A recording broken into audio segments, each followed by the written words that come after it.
تور وجود یې لا نیم ښکاره شوی نه و چې د ځان له ویرې مې په داسې زور وواهه چې زه هم ورته حیران وم. په یوه ثانیه کې لکه څرخ داسې وګډېده. وار پار مې خطا شو. ما ویل چې کوم اثر به پرې ونه کړي، خو ګورم چې پړانګ پړانګ وغورځېد. ژر ژر مو د هغه له جیبه کیلیانې راویستې او دروازه مو پسې قلف کړه. لږ وړاندې د هغه بل کور په لاندیني پوړ کې د جنریټر اواز راته. موږ هم اولینی کور ته بېغمه راغلو. یو څه د خوراک مو پیدا کړل او ځانونه مو پرې ماړه کړل او همداسې ډاډه پسې ویده شو. کله چې مې سترګې پټې شوې نو خوب مې لیده چې هغه تور حبشي مې سر ته ولاړ وي او له سره څخه یې وینه بهیږي او په لاس کې یې د ماترو چاقو نیولی او ما ته لغته راکړي او زه له درده کوکه کړم او سترګې مې خلاصې شي، خو درد د رښتیا په شان وي. چې کله ښه را بیدار شوم کتل مې چې په رښتیا مې سر ته ولاړ دي. ډاکټر نیل او څو ساتونکي هم چې ټوپکې ورسره وي ولاړ وو. د جان او ماترو په طرف مې وکتل. هغه یې لا هماغسې تړلي کېنولي وو. پوهېدم چې ګیر شوي وو. ډاکټر نیل په ولندیزي ژبه کې ورته وویل. پولیس را مخکې شول او په فرانسوي ژبه یې وویل تاسو د پولیسو په ولکه کې یاستئ، کوم غلط حرکت ونه کړئ که نه موږ ته د ویشتلو امر هم شوی. ومې ویل که شعر یې خو ګیر یې. تور حبشي د جګېدو په وخت کې یو ځل بیا په لغتو باندې په تشو کې ووهلم. ما وویل چې ځمکه او اسمان یې راباندې یو کړل. همداسې یې لاسونه راوتړل او دوی په دیکو دیکو راوویستو. له راوتو سره بې خبره یې په زوړ جیب کې تقریبا 12 مایله سفر په یو ساعت کې راباندې وکړ. د پولیسو ماموریت په یوه زړه ودانۍ کې و. مخې ته یې کوز کړلو. یو تور پوستي پولیس په یوه کوټه کې بند کړو. کوټه څه وه 5 فوټه پلنه او 6 فوټه اوږده او په ناستې سره به مو سرونه په چت سره لګېدل. دا غر له هر قسم حشراتو څخه ډک و. هغه شپه مو په همدې جهنم کې په رڼو سترګو تېره کړه. ټوله شپه ماشو داسې وخوړو چې کله موږ داسې تکلیف نه و لیدلی. کله چې سبا شو نو ماشي یو څه کم شول او لږ سره په ناستې ویده شو. لا به مو 15 دقیقې نه وي وتلې چې مکرجنه څېره مو تر سترګو شوه او په اشاره یې وویل راووځئ. پولیس مشر غوښتي یاستئ.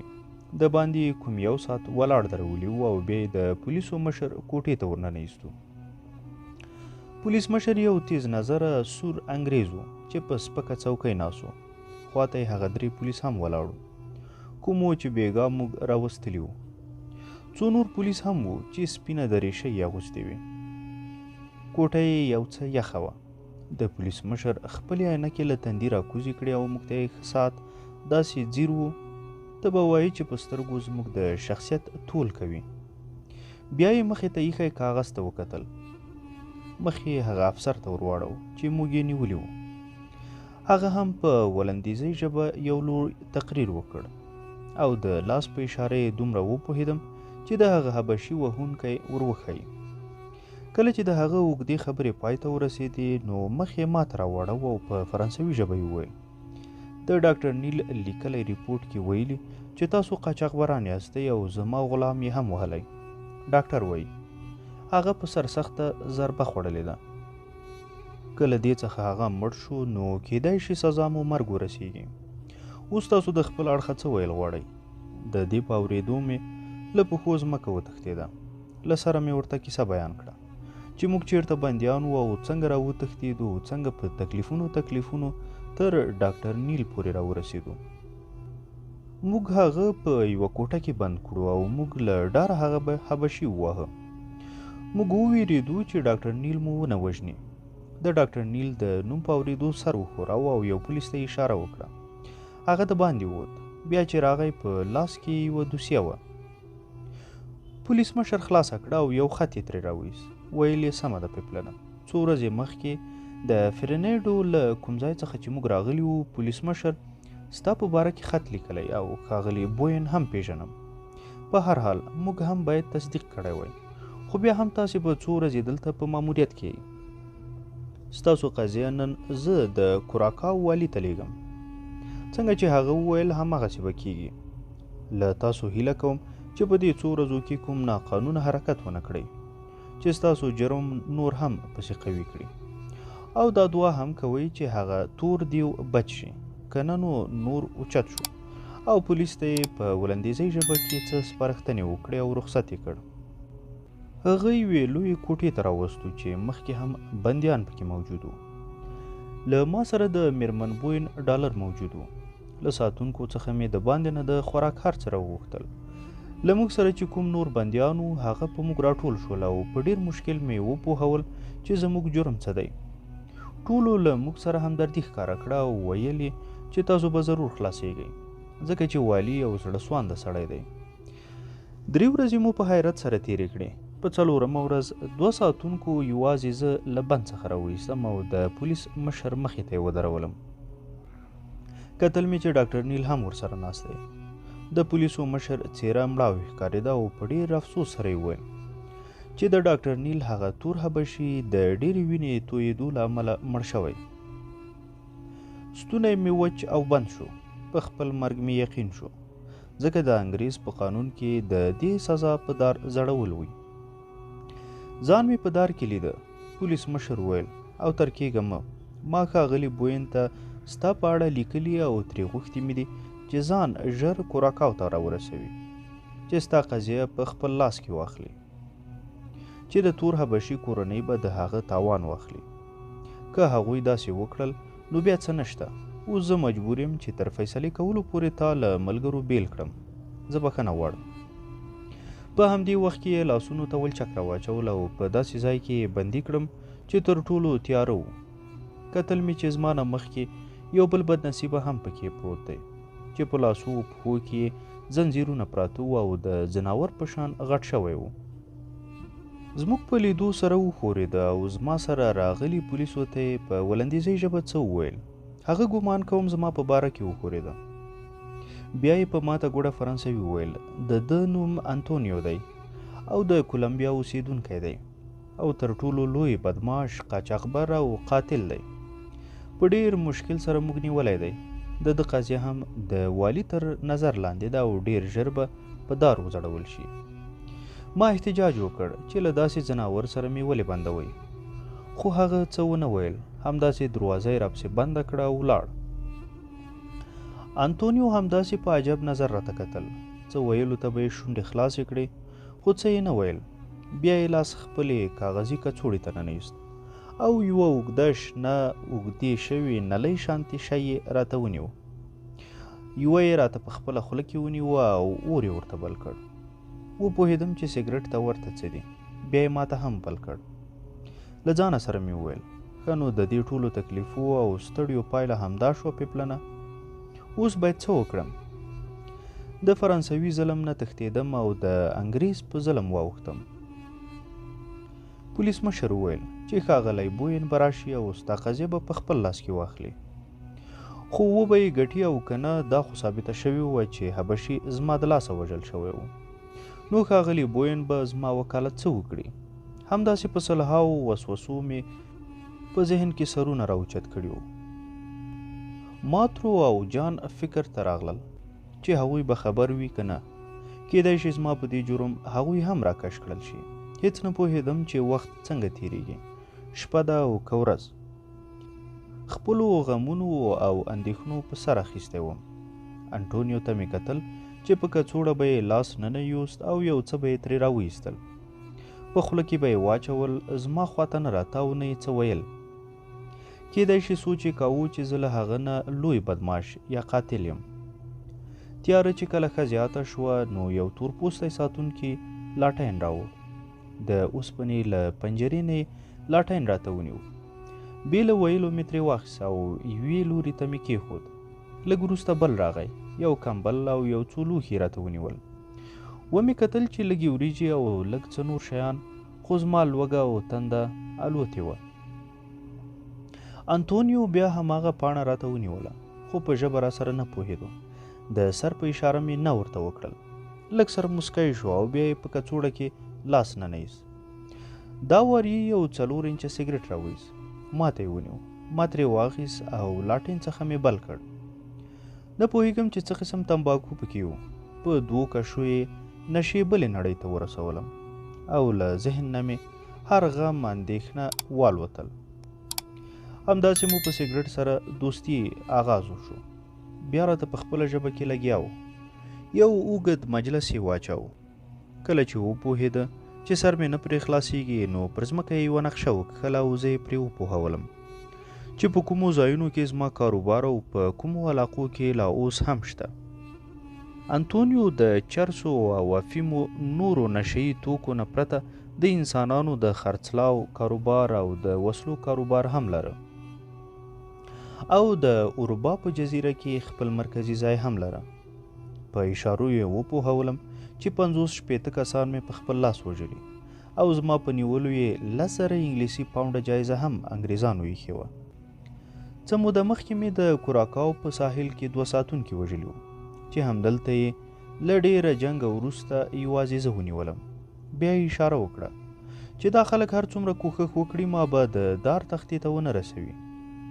ډېر ژر به وویني چې له دې ځایه به زما ملګري ما خلاص کړي. بیا یې ماته وویل چې ته راسره ځې؟ ما ورته وویل هو. نو لږ سره مسکی شو او له خوښۍ نه یې په کڅوړه کې لاس ننیست او سګرټ یې راوایست. نیم یې کړه او ماته یې ونیو. سګرټ څه و؟ ما ویل چې د دنیا ټولې نشې په دا نیم سګرټ کې راټولې کړي دي. همداسې نشې په اسمان کې وګرځولم. لږ وروسته له دنیا بې خبره په نشه کې ویده شوی وم. کله مې چې سترګې خلاصې شوې د سهار رڼا وه. بدن مې داسې خوږ کول تا به ویل چې په سوکانو ټوله شپه وهل شوی یم. مرۍ مې وچه وه. غږ مې له خولې نه خوت. انتونیو ته مې کتل بېغمه ویده و. لږ وروسته 2 ساتونکي راغلل. چای او 2 ډبل روټۍ یې راوړې. یو وویل که حاجت لپاره ځئ نو اوس تلای شئ. له کوټې نه یې راوایستم. کله چې په دهلیز کې روان وم کتل مې چې له هغې خوا جان او ما ترې هم را روان کړي وو. بې له څه ویلو جان غېږه راکړه او دواړو سره وژړل. هغوی ته معلومه شوې وه چې په ما راتلونکی غم وړوکی نه دی. همداسې یې سره جدا کړو. مخ او لاسونه مې وینځل. لږ سره سم شوم. کله چې بیرته خپل ځای ته راوستل شوم نو انتونیو په خپل ځای کې نه و. معلومه شوه چې نن والي خپله پرېکړه ورته اوروله. هیڅ نه پوهېدم. همداسې پروت وم او چت ته مې کتل. خوب هم نه راته. رنګ رنګ سوچو سره ګیر وم. کله به مې ځان په دار زړېدلی لیده. کله به مې ځان د ښاغلي بوین سره په محکمه کې لیده چې کامیابه سره را روان یو. او کله به مې ځان له انتونیو سره لیده چې همداسې د ژوند او ازادۍ په لور لالهانده منډې وهو. کله به مې چې ذهن کې د انتونیو په دار زړول رایاد شول او تر به شوم. لمر لوېدو ته لږ وخت پاتې و چې انتونیو یې بیا راننیست. زه یې چې ولیدم نو مسکی شو. هماغه خپل ځای ته ولاړ او د کمبل لاندې یې 2 پاڼې راویستې. یوه یې ماته ونیوه. انکار مې ورته وکړ. بیا یې ماته په اشاره وویل له نن څخه 3 ورځې وروسته به مې په دار زړوي. والي زما د رحم غوښتنه رد کړه خو ویلې فکر مه کوئ یو څوک شته چې له دې ځایه مو آزاد کړي. په همدې ماښام د انتونیو لیدو لپاره 3 کسان راغلل. په دې 3 کې یو پادري و. په یو لاس کې د بایبل کتاب او په بل لاس کې د صلیب نښان و. ساتونکو موږ ته رانه ایستل. د بایبل په لوستو یې شروع وکړه. کله چې ساتونکی یو طرف ته شو پادري پټ زما خواته راوکتل او په فرانسوي ژبه یې وویل ښاغلی پیپلنه موږ د انتونیو کسان یو. په ډېر رشوت ورکولو تر دې ځایه د ده لیدو ته راغلي وو. دی له دې ځایه موږ وباسو. که ته راسره ځې موږ به خوښ شو او د دې تمه مه کوه چې زه به له داره بچ شم. نن هم بلا تور پوستو مظاهره کړې وه او د والي د کور مخې ته راغونډ شوي وو او د قاتل غوښتنه یې کوله چې په یو خلاص میدان کې زموږ په مخ کې په دار وځړوئ. نوره ستا خوښه ده. ورته مې وویل زه د دار زړولو پر ځای د یو محافظ په ګولۍ ویشتلو راضي یم. هغه خوښ شو او ویې ویل ته یو بادر سړی او د داسې سړي قدر پکار دی. موږ ستا کیسې له ملګرو اورېدلې دي خو افسوس کوم چې د هغوی په باره کې څه مرسته نشم کولی. 2 ورځې وروسته به هغه هم خلاص شي. ته فکر مه کوه او که څه پیغام لیږي راکولی شي. په سترګو کې مې اوښکې راغلې او ورته مې وویل هغوی ته یوازې دومره ووایه چې که ژوند و یو وار به ضرور سره ووینو. نور مې له ژړا او له غمه څه نشو ویلی. بیا یې یوه توپانچه راکړه. ویلې 6 کارتوس لري. د ژوند او ازادۍ لپاره یې بېدریغه استعمال کړه. بیا یې 2 کیلیګانې راکړې او ویې ویل چې په دې به د تېښتې په وخت کې د انتونیو ولچکونه خلاص کړي. لږ وروسته هغوی رخصت شول. انتونیو غلی ناست او ماته یې په اشارو وویل چې د ازادۍ لپاره یو څو ګړۍ صبر وکړه. د باندې چوپتیا وه او له لرې د یوه سپي غپا په زوره زوره راتلله. دماغ مې له خوبه ستړي و، خوب نه راته. نه پوهېږم چې د هغې نشۍ اثر و که ولې، فکر مې وکړ که نن شپه تېښتې ته تیار یو نو بیا خوب کول هسې دي. باید خوب ونه کړم. له روشندان څخه مې کتل، سپوږمۍ راختلې وه. همداسې په کتو کتو ورته ویده شوی وم. کله چې راویښ شوم نو سپوږمۍ نه وه او باران ښه په زور کې شروع و چې له روشندان څخه په ما راتویېده او راویښ کړی وم. لږ وروسته انتونیو اوچت شو. له پنجرې یې وکتل. د پنجرې مخې ته ولاړ ساتونکی چې پیسې یې خوړلې وې تللی و. زما خواته راغی او په سپینه ژبه چې زه لږ پرې پوهېدم وویل لیسټو، یعنې زه چمتو یم. لاسونه او پښې مې په راکړې کیلي ور خلاصې کړل. ما هم په خپل زنځیر خلاص کړ. ور مو چې خلاص کړ کوم 10 متره لرې یو بل د سیخانو ور و چې کله ور خواته شو نو د انتونیو خپلې کڅوړې ته لاس کړ. یوه د اوسپنې اره یې ترې راویسته او د سیخ په اره کولو لګیا شو. کوم 15 دقیقې وروسته سیخ اره شو خو موږ بیا هم نشو پرېوتلی. ورسره خواته مو بل هم په همدومره وخت کې اره کړ. دا چې د باندې زورور باران ورېده خو زه په خولو کې لوند وم. همداسې د باندې راووتو. زړه مې همدا ویل چې اوس به له یو طرف نه غږ کېږي او یا به د ګولیو باران کېږي. همداسې په ډار او وهم کې انتونیو له لاسه نیولی وم او په ځان پسې په تیاره کې کشولم. په بد ځای کې زما لاس خوشي کړ. کتل مې چې د مابس اوچت دیوال ته رارسېدلي یو. د شادي په شان په دیوال وخوته او بیا یې زما لپاره لاس وغځاوه. د مابس د دیوال په سر یې تیرې ښیښې لګولې وې چې لاسونه مو پرې شول. خو انتونیو ځناور همداسې پښې لوڅی ولاړو.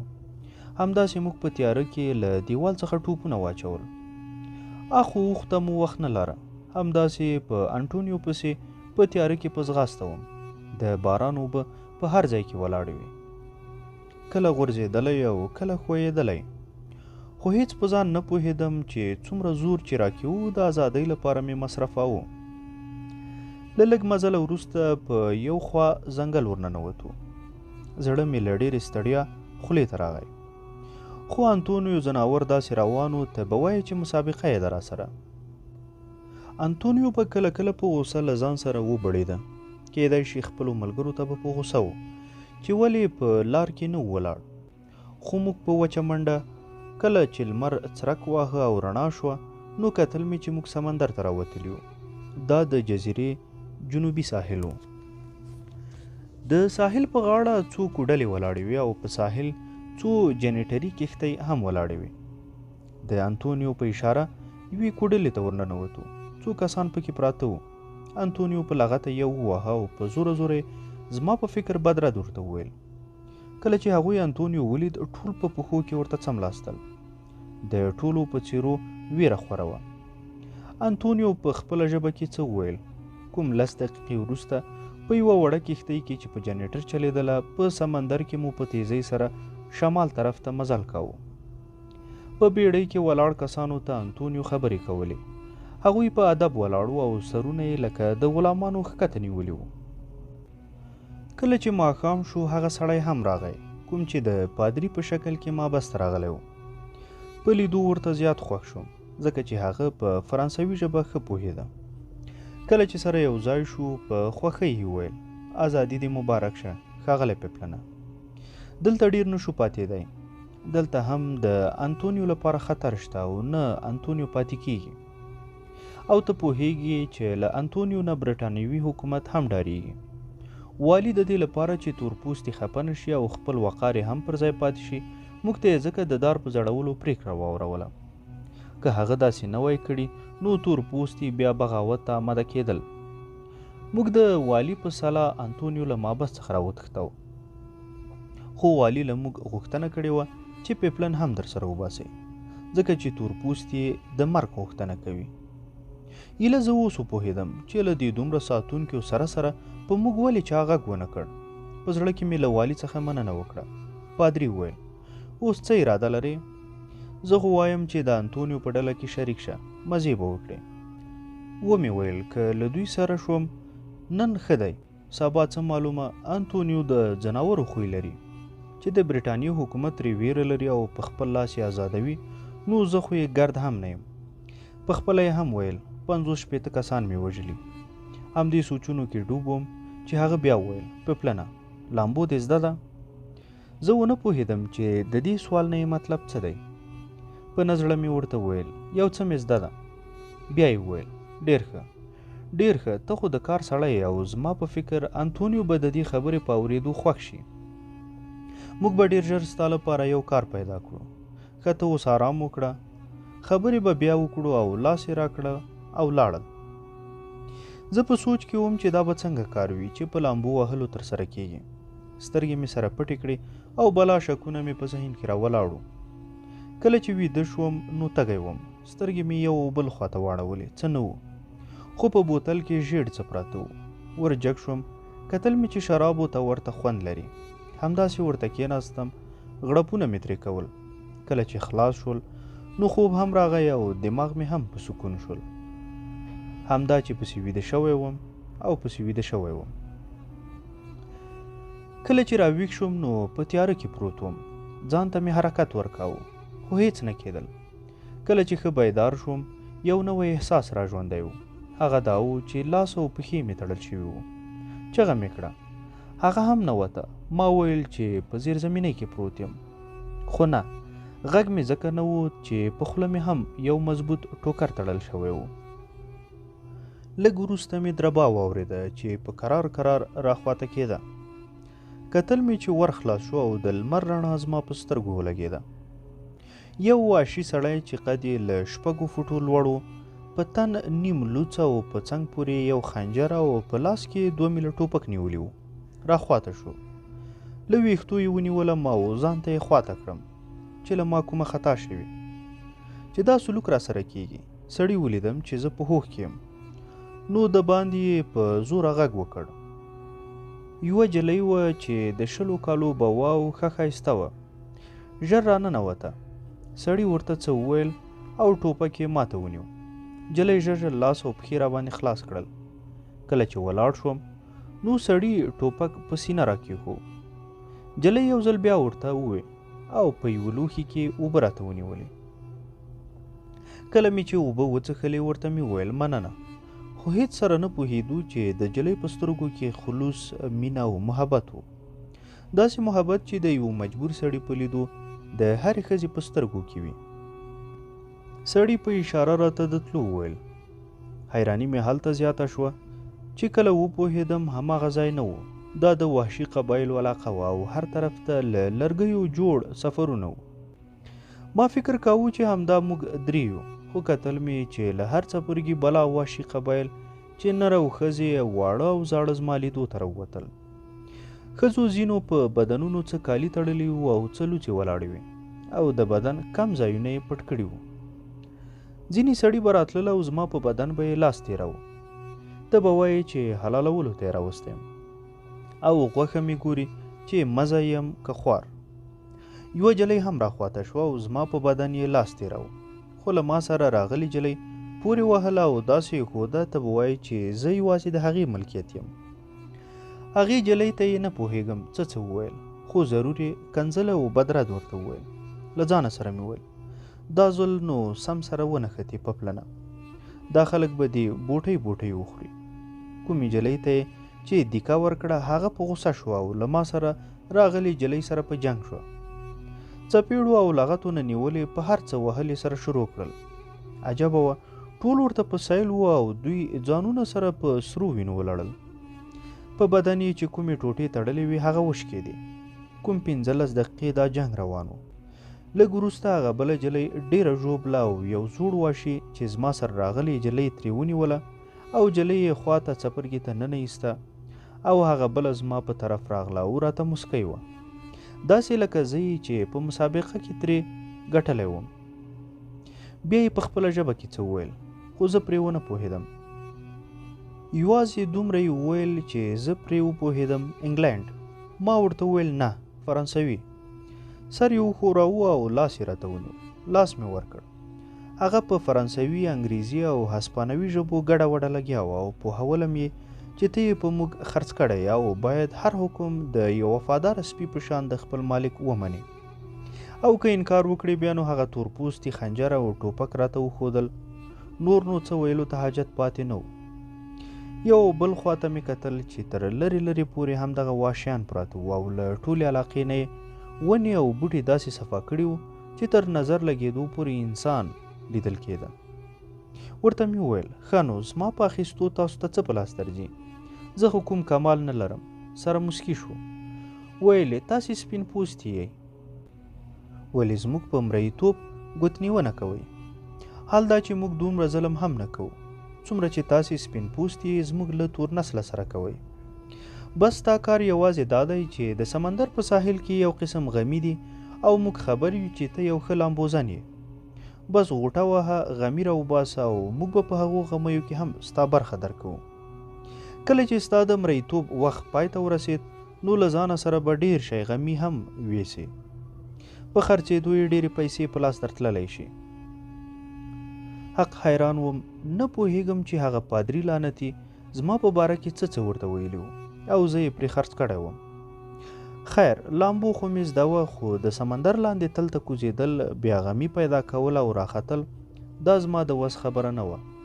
خو که هر څه وو اوس یې په لاس ورکړی وم. ناڅاپه مې پلان ته فکر شو. ډاډه شوم چې که دا خلک مې راضي کړل او 3000 فرانکه ورکړم خو بیا هم باور په کار نه و. سوچ مې وکړ چې تېښته په کار ده.